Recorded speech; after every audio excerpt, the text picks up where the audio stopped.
ሰላም ውድ ራይዝ ዊዝ ቤዚ ቻናል ተከታታዮች እንደምን ቆያችሁኝ? ዛሬ እንግዲህ በቀጣይ ቪዲዮ መጥቻለሁኝ። ትንሽ እንግዲህ ቪዲዮ ስሰራ ትንሽ ቆይት ብዬባችኋለሁ። እዛ ትልቅ ይቅርታ እየጠየቅኩኝ ዛሬ ከባለፈው በቀጠለ እንግዲህ ባለፈው ስለ ማርኬት ስትራክቸር አውርተናል። ዛሬ ደግሞ ስለ ሰፖርት ኤንድ ሬዚስታንስ ትንሽ እንነጋገራለን። ያው እንግዲህ ሰፖርት ኤንድ ሬዚስታንስ ማለት ዋጋው የት ሊቆም እንደሚችል ወይ ደግሞ ማርኬቱ የት ደርሶ ሪትሬስ እንደሚያደርግ ወይ ደግሞ የት ደርሶ ሊቆም ወይ ሊመለስ እንደሚችል የምናውቅበት መንገድ ሰፖርት ኤንድ ሬዚስታንስ ይባላል ማለት ነው። አሁን ይሄንን ስለዚህ ቶፒክ ትንሽ በቻርት ላይ ያሳያችኋለሁ፣ ያ የተሻለ ስለሚሆን ማለት ነው። እንግዲህ መልካም ቆይታ ይሁንላችሁ።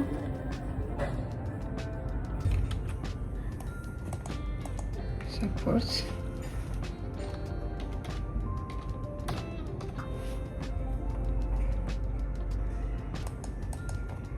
ሬዚስታንስ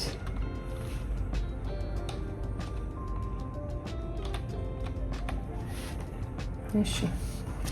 ስለዚህ አሁን ሰፖርት ማለት ዋጋው ወደ ታች ብዙ ጊዜ በጣም ከወረደ በኋላ ገዢዎች ወይ ደግሞ ባየሮች ሲገቡና ማርኬቱ እዛ ጋር ሪጀክት እያደረገ ወይ ደግሞ በቃ ወደ ታች መውረድ እያቃተው ባየሮች እየገፉ በሚገፉት ሰዓት ማርኬቱ ወደ ላይ ሊወጣ ሲል እዛ ጋር ሪጀክሽን ይኖራል ማለት ነው። የት ጋር? ሰፖርት የሚባለው ቦታ ላይ፣ ያንን ቦታ ሰፖርት እንለዋለን። ዋጋው በጣም ወደ ታች ወርዶ ወይ ማርኬቱ በጣም ከወረደ በኋላ ወደ ታች ከወረደ በኋላ ልክ ገዢዎች ደግሞ በሚገቡበት ሰዓት ከዛ በላይ መውረድ ያቅተውና እየተመላለሰ ሪጀክት እያደረገ ወደ ላይ ለመውጣት ወይ ማለት ገዢዎች በጣም ፑሽ እያደረጉ ወደ ላይ እንዲወጣ በሚያደርጉበት ቦታ ላይ ሰፖርት እንለዋለን ማለት ነው። ለምሳሌ እዚህ ጋር እንደምታዩት ማርኬቱ ወደ ላይ ወጣ።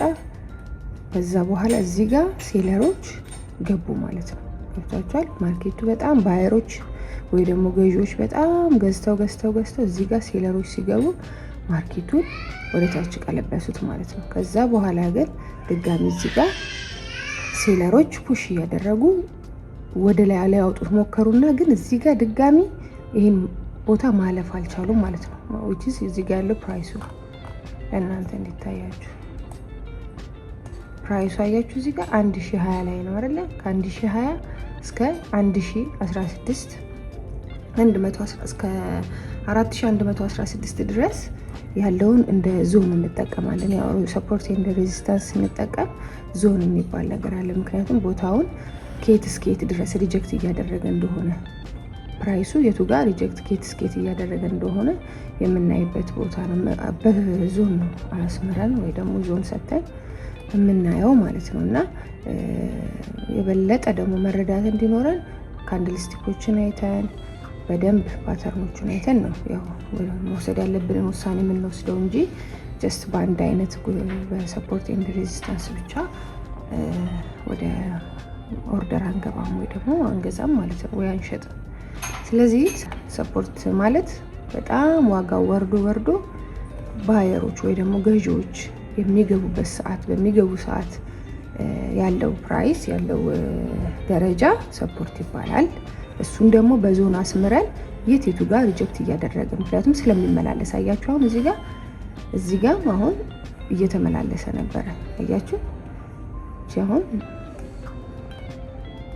ወረደ መጣ፣ ድጋሚ ደግሞ ለመውጣት ሞከረ፣ ድጋሚ ወረደ። ማርኬቱ እዚህ ጋር ሪጀክት እያደረገ ሴለሮች ከዚህ ማለፍ አልቻሉም ነበረ አይደለ? ከዛ ግን እዚህ ጋር ያለውን ካንድልስቲክ ወይ ደግሞ የራሳችሁን አናላይሲስ አይታችሁ ሊሰብር እንደሆነ እዚህ ጋር ማለፍ እንዳልቻለና ሌሎች ካንድልስቲክ አናላይሲስ ስትሰሩ ደግሞ ወደ ታች እንደሚወርድ ማርኬቱ ስታውቁ የራሳችሁ ሴል ብላችሁ ትገባላችሁ። ወይ ደግሞ ሌላም ወደ በቀጣይ ቪዲዮ በምሰራላችሁ የአናሊሲስ እንትኖች ስትራቴጂዎች መሰረት እንግዲህ ኦርደራችሁን ትወስዳላችሁ ማለት ነው። እና በተቻለ አቅም ቀለልና ግልጽ አድርጌ ለማስረዳት ሞክሬያለሁ ብዬ አስባለሁ። ያው እንግዲህ ይሄን ይመስላል። ጥያቄ ካላችሁ ምንም አይነት ጥያቄ ካላችሁ ኮሜንት ላይ ጻፉልኝ። አስተያየትም ካላችሁ እንደዚሁ እቀበላለሁ። ስለነበረን ጊዜ በጣም አመሰግናለሁ። መልካም ጊዜ። አመሰግናለሁ።